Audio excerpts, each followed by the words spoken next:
record. Hi, John Idzik usually updates the media halfway through the season. Jets are 1-7, halfway through a 16-game set. He did talk with the assembled media in the 1 to 2 o'clock hour, and he's nice enough to join us right now off the top of the show. John, I would imagine that yesterday's game was a very tough game for you to watch. Very tough, very disturbing, no doubt about it, very upsetting. Is this a team that is a 1-7 team? Is this a team that's just a failure right now? Well, Michael, in the NFL, you are what your record states, and we are a 1-7 team. We own that record. Do we feel like, we're that ability? No, we don't. But, in the end of the day, you really have to play. It's not enough to come close. It's not enough to play, a good portion of the game, a good majority of the game, or get within a score or whatever. You need to close games out. That's what we haven't been doing the first half of the season. We need to be more consistent. We need to close. Now, you mentioned consistency and finish as the two things that this team needs to work on. But here's the problem, John, is that if you can't do it consistently, it's almost like you can't do it, right? I mean, you say that the team has ability and the team has talent, but flashes aren't going to get it done. So through 8 games, isn't it enough to say that, all right, if you're not doing it consistently, then I have to question whether it can be done at all? Well, Don, we have proven the ability to do it, in various aspects of the game, and we just haven't done it at critical times. We'll make critical errors, game-changing type things that we saw yesterday. Our turnovers, penalties at inopportune times. We just can't do that, and we've seen, as you say, in spurts or in times that we're able to do it. So we're capable of doing it. We just need to do it on a more consistent basis. But, John, with all due respect, I mean, the history of sports is littered with teams that just missed, and they just missed because they weren't good enough. And, yesterday wasn't just a just miss. The Charger game was not just a just miss. The Patriot game was. But, I mean, I don't know if this team is that close just from watching outside looking in, John. Yeah, no, I understand that, Michael. And you know what? 1-7 is not just missing. And again, we own that record. So despite how we got there, we're at 1-7, and that's in the background, and that's going to be our teaching tool going forward. And what we've got to do is it's not in the lack of preparation, it's not in the lack of effort, but we got to apply that consistently on Sundays. And it starts this week against Kansas City in Kansas City. Now, you had mentioned that a couple of times in the press conference. Rex has mentioned it the few times he's been on. I don't think anybody can question your work ethic or Rex's work ethic or the fact that this team tries. You outlined the injuries that some of your players have gone out there to do. But isn't that the NFL? As a fan, shouldn't I be able to expect all the things that you were talking about at the press conference? Shouldn't I, as a fan of the NFL, expect all the teams to be prepared, to work, to try, to give effort? I mean, that's not something really to give credit for. That's something I should expect to see, right? Well, you're right, Don. I mean, certainly as a Jet fan, you should expect that. We expect it, and I think I also mentioned that we play a hard, aggressive, physical brand of football. That's Jets football. Effort goes along with that, no matter what the score is, what the circumstances are. And that's certainly our expectation, should be the expectation of our fans. So with John Idzik, the Jets general manager. John, you are very, very mindful of the Jet fans. So is Woody Johnson and so is Rex. You guys always talk about it, and that's the right way for an organization to think. That being said, you know the voices now. Jet fans want Geno out, they want Rex out, they want John Idzik out. What do you say to those people? What I say to our fans is they are important to us. We feel what they feel. We play for them, and when you underachieve like this in a 1-7 record, they don't deserve that. I understand their emotions. We certainly understand their emotions, but it just really solidifies our resolve to give them what they deserve, to deliver for them. Is 24 games enough time to say that maybe I don't have a quarterback in Geno Smith? I don't know if there's an absolute benchmark. There's been ups and downs. Of course, yesterday was a bad day, a terrible day. So when you go through something like that, you want to see how Geno responds, see how the team responds.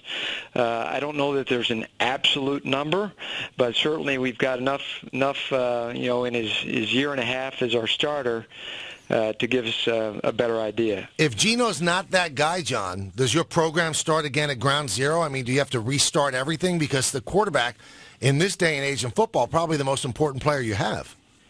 No doubt the most important position. I think it's the most difficult position in professional sports. And, therefore you don't get plug-and-play guys. And we'll treat the quarterback position like any other position. We'll constantly evaluate it. We will always look to improve, whether that be the draft, free agency, whatever. We'll always do that, and it certainly includes developing our own, pushing our own guys. That's something that we'll continue to do, Michael. And Rex says he believes in the quarterback. We'll ask him coming up later on the show why. I'll ask you the same question. At 9-15 as a starting quarterback, with what you've seen with the turnovers, what is there in Geno Smith? As you look and evaluate talent, what is there that you can sink your teeth into and say, I still believe that he can lead us, that he could still be our quarterback? Geno had a good finish to last season. We had a good off season. He had, very productive preseason. We fed him more during the preseason. He responded well. He's done it in spurts, where he's been decisive with the ball, better with his footwork, throws with authority, and then, you'll experience days like yesterday. So we've seen it, Don. We've seen it, but we have to see it on a more consistent basis for us to feel more comfortable. As you're watching this game unfold yesterday, I mean, what is your reaction as you're sitting there in the GM's box? I mean, are you bewildered? Are you befuddled? Are you angry? I mean, tell me your range of emotions, John, because I'm sure Jet fans were just furious. Yeah, and I share that emotion. And it's hard to put into words. It really is, because you know what goes into it. What our guys did that week in preparation. I think Rex mentioned it in his post game that we had, in our opinion, one of the best weeks of practices heading into to that game. Now, that's not always a telltale sign of how you're going to perform, but to perform the way we did, it was certainly, it was a shock. It just is unbelievable. I want to go back to something you said about Geno. You said you need to see it more on a consistent basis. So with that said, John, don't you have to start him for the rest of the season? We don't have to. No, I mean. Well, then how are you going to find out if he can do it consistently? On a consistent basis, it's in preparation. It's in practice. Ideally, yes. There's no indicator or teacher-like experience, game day experience.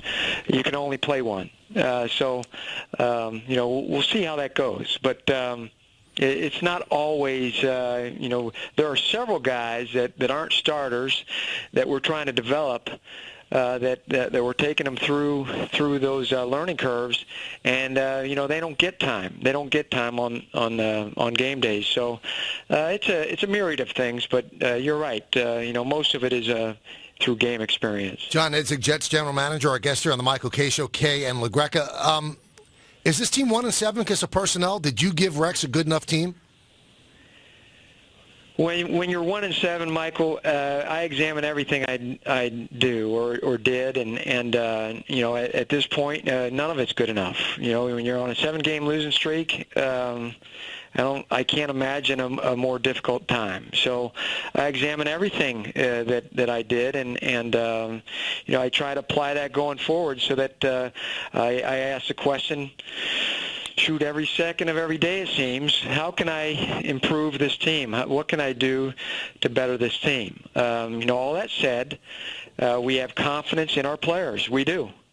We know our players are able. We've shown it. We just need to do it on a more consistent basis during the game at critical times. John, you're a very patient person. You've said that. People have analyzed you as being patient. That's one of the reasons, among others, as you said, with the cap room, you want to have that flexibility. But you did leave a lot of money on the table. Let's face it, at 1-7, nobody has any kind of job security. Are you beginning to regret that maybe you didn't use some of that money? Because there may not be that money next year. That money may be for somebody else. Well, cap room to me is it's a plus for the organization. It's a plus for the Jets. And because you have room, you're just not going to spend it to spend it. You need to spend it in accordance with your philosophy. You need to spend it wisely because, again, spending in our league does not translate to winning. You don't, mistake activity and free agency for achievement. It's got to be the right fit. It's got to be the right player, the club and the player to have success in the deal that you do. It's got to be the right deal. So, I think you go in with that. You certainly, it's nice to have room to be able to maneuver, but that doesn't necessarily mean, that the cap room is burning a hole in our pockets, and we need to spend it just to spend it. We need to spend it wisely. But of all the free agent cornerbacks, Demetri Patterson was the only one that was a fit? Or that Decker was the only one that was a fit as a wide receiver? You went out and got Percy Harvin almost as an admission that you were a little short at the wide receiver position.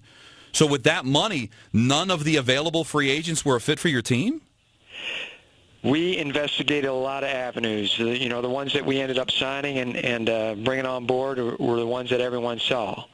And of course, everyone knew that we had brought in another corner as well. But and as far as Percy Harvin, the acquisition of Harvin goes, when something like that comes along, you want to be able to take advantage of that. That's another side benefit of having room. So that wasn't an admission of anything as much as it was there's a chance to better our team. He's an extraordinary talent, and we felt like it was a good move for the Jets. John, I have two jobs, and both bosses that hired me had faith in me. But if I wasn't performing and, it just looked like I was doing a bad job, I'd be called on the carpet. What does Woody Johnson say to you? I mean, is this part of a grand plan that we don't know about, or is Woody Johnson upset with you?